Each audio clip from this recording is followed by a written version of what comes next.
very, very interesting weekend in the URC, to say the least. On Friday night in the first semi-final, Leinster were beaten 27 points to 26 at home by the Bulls, and then on Saturday Ulster were beaten in heartbreaking fashion on a 17 points to 15 scoreline by the Stormers. It means we will have an all South Africa URC final. It'll be the Stormers against the Bulls. Alan Quinlan is with us on the line. Alan, good morning. Morning, Eoin. How are you? A bad weekend for the Irish provinces, I want to say, but a positive weekend for the URC in the long run, it seems. Yeah, if you want to look at it like that, I suppose the South Africans obviously started the tournament very slowly, and particularly in the first 4 or 5 games, they had a lot of losses, and we weren't sure where they were going to end up. I think there's three South African teams now in the Champions Cup next year, and 2 of them are in the final, which we probably didn't see coming, particularly at the weekend. Everybody thought that Leinster would win, and probably Stormers would beat Ulster, but both results have gone the other way. I think Ulster looked like they were going to win the game, hanging on for dear life at the end, but conceded that late try, and obviously what happened Friday night was a shock against the Bulls for Leinster. It felt after Leinster were beaten on Friday night that this was a really brilliant opportunity for Ulster to get some silverware, that they would be in a really good shot if they could get over the semi-final to actually win in Belfast and get over the line with a trophy that the Ulster fans have been crying out for so long. Like that second half showing where they don't score a single point, they're a man up for the closing stages of the game. Like that will surely have to go down as a desperately disappointing 40 minutes for Ulster Rugby. Yeah, I think the Stormers started well, scored 2 tries, and you kind of feared the worst for Ulster. But then they got 2 great tries themselves. I think, look, obviously there was a little bit of a doubt about the pass for Balakoon for the first try, but he did brilliantly then with the offload for Stuart Moore for the second, and you think they're right back in the game.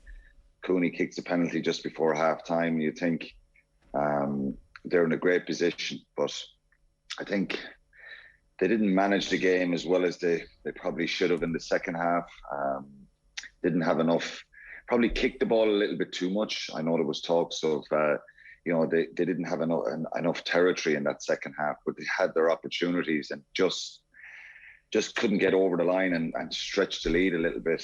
I thought, and you could say the same for Leinster, they had kickable penalties and they probably should have had shots at goal, and they kept going for the corner and trying to score them all tries. But hindsight's a great thing. They stole a line out, I think, going with a couple of minutes to go, that the Stormers had, and in 78 minutes, they stole a Stormers line out. They were close to the Ulster line, and I thought that was it. That was the game for Ulster, but they probably should have just held on to the ball and tried to hold on to it. They kicked it away again. Stormers got back, and inevitably in the end they scored. I think it was 84th or 85th minute. It was heartbreaking in the end. It's hard to say that Ulster should have won the game. They certainly could have won the game, but you think if they were coming back home to Belfast to play a final, that they would have been the team that probably would have certainly would have been favourites to lift the trophy, and it's a massive opportunity lost. A little bit like Munster, long time since they won a trophy. It's 16 years. It's longer for Ulster, and they've come up short again.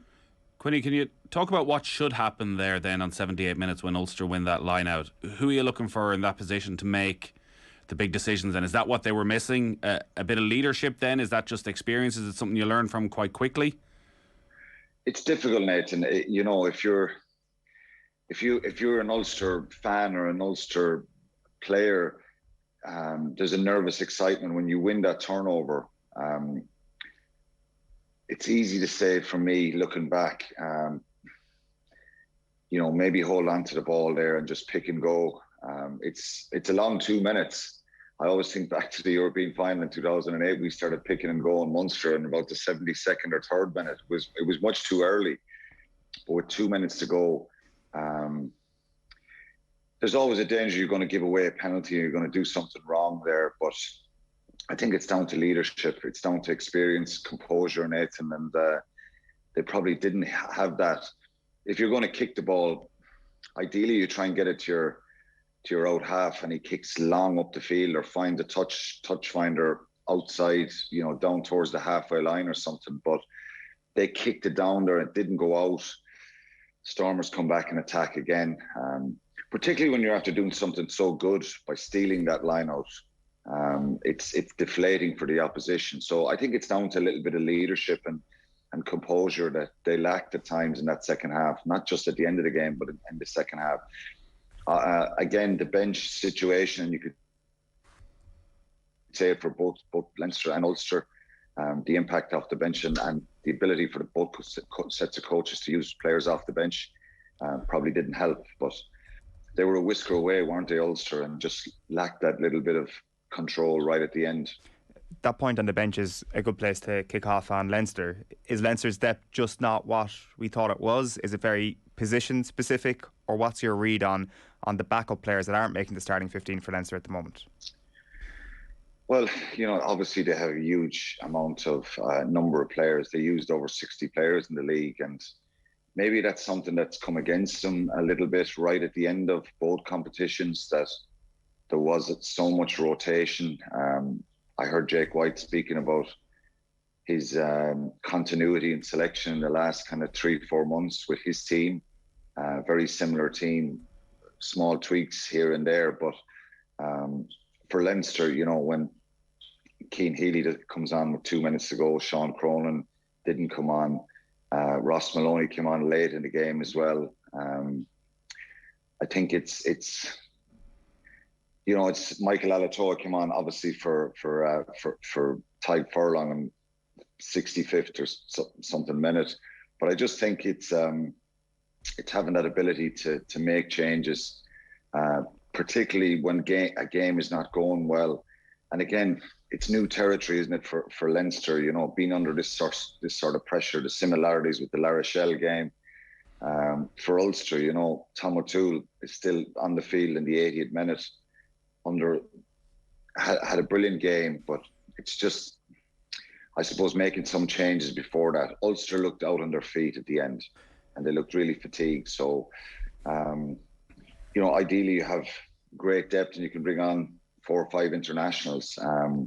Leinster's depth probably in some specific positions is not as strong as maybe we think. Loads of really good young players, but maybe that's something that came against them right at the end, particularly in the type of game that they played against the Bulls. And given the resources that Leinster have, that'll be a source of particular disappointment. On a stylistic level then, did Ronan O'Gara and Jake White go about this thing in exactly the same way, or what did you see in terms of comparing the two big defeats for Leinster? Well, something that was very obvious in both games was the pressure and the line speed.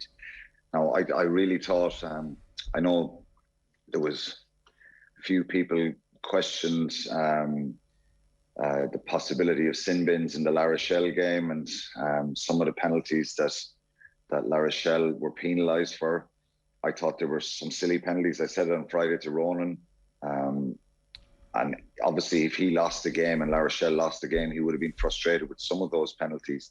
I think it flipped right over right to the end of the game in La Rochelle, where Leinster would have once given away the penalties. But on Friday night, I just thought that, the similarities were the line speed, the pressure, not allowing Leinster any sort of time on the ball. I didn't think the Bulls could do that. But it's amazing in sport when you get ahead and when you get a little bit of confidence and you get a feel that, they were 17-7 up at one stage, and they believed they were in the game. And that's exactly what you want to do if you're playing Leinster. I've said it so many times, and Munster played them in the last number of years. If Munster can stay in the game, then you can ask questions, try and get a little bit of doubt in the opposition. But again, it was just one of those nights on where just things went wrong for them. Uncharacteristic knock-ons, timing of the passes, the execution. When I think when Rory O'Loughlin scores that try in the 68th or 69th minute, I think everybody has a feeling that that's it. It's they're just going to get the next score, win the game, and get out of here and, dust themselves down for a final. But you have to give massive credit to the Bulls. I think they put so much pressure. I thought some of the refereeing decisions the other night against Leinster were really poor. I thought the Bulls were offside a little bit. And exactly what you want to do, you're kind of pushing. And again, the similarity to La Rochelle, you're right on the edge, aren't you? Trying to get off the line really quickly, because if you allow Leinster play, well, they can really punish you. So they'll be frustrated when they look back at some of the decisions. The breakdown obviously was an issue again. So it's just probably, it's easy. It's not easy to pinpoint what went wrong. And I think the obvious thing is we all start talking about the power and the physicality, but I just think Leinster are probably not used to being tested like this. How do they fix that, Quinny? Because, Leo Cullen was on about the squeeze game and it not being in their DNA with the way Leinster play. And it's not, because we watch them every Friday night. They're a great watch. They score lots of tries. But these two matches, they don't face that type of power too often. Now, maybe they will face it a lot more with the South African sides coming in, but the fact that South African sides are coming into the Champions Cup as well, does this need to be a summer of real soul searching at Leinster and the possibility of looking to change their DNA? No, I don't think so. I think they just look in both games, Nathan, it's very, very fine margins, and it's incredible how the momentum just shifts when something goes wrong. I think what they do need to understand and learn, when you're such a dominant team throughout most of the season and the expectation is so high. So everybody said Leinster will beat La Rochelle. Everybody said Leinster will beat the Bulls. It's about probably just understanding that you're going to face a ferocious kind of intensity. It's hard to replicate that. So to answer your question, it's very difficult for them, because if you don't face that opposition throughout the year, if you go right back to the first game, Leinster beat the Bulls 31-3 in the Aviva. I think it was the first game up. It's hard to, maybe I think that they, you learn harsh lessons along the way, and maybe they'd be better for that going forward. I know people have pinpointed and said, well, last year La Rochelle beat them in the semi-final. They should have known better this time. Very small margins in both games. I think Johnny Sexton was probably key to both games as well. A little bit of control, decision making when they're ahead. They're not usually chasing a game either. They're a very, very dangerous side, and I think that was the key the other night. Jake White even said it, that if Leinster get ahead of you, they're a very hard team to reel in. So 95% of their decision making is always very, very good. But I just think I'm not sure how you learn and replicate that sort of intensity. Maybe you do it in training more and have more kind of confined spaces to deal with that intensity. But it's something that they have to, a little bit of soul searching has to go on now, and they've got to look. But again, what about most teams would love to be in that position, wouldn't they? What about the intensity that those Leinster players who are Test internationals, who are Lions players, have experienced over the last couple of years? They're as experienced, if not more experienced, than all the players that they're coming up against. Like, it's not like they were up against a team of Springboks the other night. And I mean, we constantly comment on Leinster and Ireland being so similar. So is that a real concern then for the national team, if it feels that Leinster are somewhat undercooked going into these big, powerful games? Well, what's a concern for the national team, and it's pretty regular, something we talk about, is if you're playing against, if you're going to play in the All Blacks are going to play against Ireland. Well, one of the first things they're going to talk about is being aggressive, physical, being in their faces, trying to take them on and turn it into an arm wrestle and really win those collisions. So it's trying to deal with that pressure and power. So, but it is a concern. I think it is a concern. And, you'd love to have two locks in the second row, 120 kilos. But again, you've got to work with what you have. And we had those conversations regularly in the last number of years when we played England, when we played New Zealand at the World Cup. We've got to find a different way and probably just cut your cloth according to your measure. You can't just invent those. Leinster have Jason Jenkins signed for next year. He's obviously a very, very big man. They're bringing him in he's bringing him in for a reason. Joe McCarthy is a very physical and powerful player. He's still very young. He brings a lot of that power and physicality that you don't naturally get. It is a concern on, yeah, for sure. But Quinny, I think one of the things. I was going to say, Andy Farrell names a squad on Wednesday. Give us a bolter. A bolter. It's difficult. I was talking to Nathan on Friday about it. I think Jimmy O'Brien should go. I think he's been brilliant for Leinster this season. Very, very consistent. It's hard to pick too many bolters out of this. I think Ross Maloney could go, given his performances up to that final with Leinster. I'd love to see Jordan Larmour back in the mix. I think even when he touched the ball a few times the other night, he looks so dangerous as well. But it's hard. Nathan Doak, maybe. He's someone that has incredible talent for Ulster, but it's hard to kind of pluck someone out of the blue, and I don't know if there will be too many bolters in this squad. Alan Quinlan, good stuff. Thanks a million for being with us. Cheers, lads. Thanks. Cheers. Alan Quinlan there on the line. It is 9:10. You're with us here on OTB AM, which is brought to you live each morning by Gillette Labs for an effortless finish to your day. Here's what we've got coming up on OTB Sports Radio throughout today. 1 o'clock is OTB Gold. Kerry propaganda starting already. We're going to have Kerry legends every day for the next 2 weeks. Unbelievable. The man who haunts your dreams. Splunk at 3 o'clock, Splunk Sport. Classic Game Club is Tip against Kilkenny 2014. That's from 4 o'clock. Jason Sherlock is OTB Gold from 6, and Off the Ball then live on your radio from 7 o'clock tonight. You can follow Off the Ball across all our social channels. You can subscribe to our YouTube channel and be sure to download the OTB Sports app for the latest and best sports content and analysis. We are back